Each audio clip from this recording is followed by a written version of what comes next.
Hi అండి, నేను doctor Vishnupriya, consultant gynaecologist, Medicover hospitals. So periods అప్పుడు మీకు చాలా చాలా చాలా పెయిన్ వస్తుందా? Then you should know about endometriosis. First, endometriosis అంటే ఏంటి? యూజువల్లీ ఇది మన గర్భసంచి అండ్ ఇది వెజైనా. మన గర్భసంచిలో ఒక లైనింగ్ ఉంటుంది, దాన్ని ఎండోమెట్రియం అంటాం.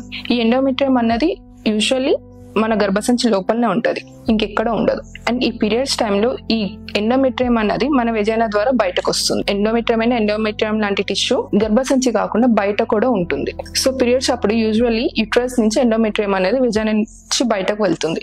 అదర్ ప్లేసెస్ లో ఉన్న ఎండోమెట్రియం ఎస్కేప్ అవ్వలేదు. సో పీరియడ్స్ టైంలో టిష్యూ వల్ల చాలా పెయిన్ఫుల్ పీరియడ్స్ వస్తూ ఉంటాయి. పెయిన్ఫుల్ పీరియడ్సే కాకుండా వేరే సిమ్టమ్స్ ఏముండొచ్చు అంటే యూరిన్ పాస్ చేస్తున్నప్పుడు పెయిన్ రావడం, ఆర్ స్టూల్స్ పాస్ చేస్తున్నప్పుడు పెయిన్ రావడం, సెక్స్ చేస్తున్నప్పుడు పెయిన్ రావడం, ఇలాంటి సిమ్టమ్స్ ఉంటాయి. పెయిన్ఫుల్ పీరియడ్స్ వచ్చినప్పుడు నెగ్లెక్ట్ చేయకుండా కన్సల్ట్ యువర్ గైనకాలజిస్ట్. అప్పుడప్పుడు పెయిన్ రావడం is okay, but every month ఈ పెయిన్ సఫర్ అవుతున్నారంటే it is not normal. Thank you.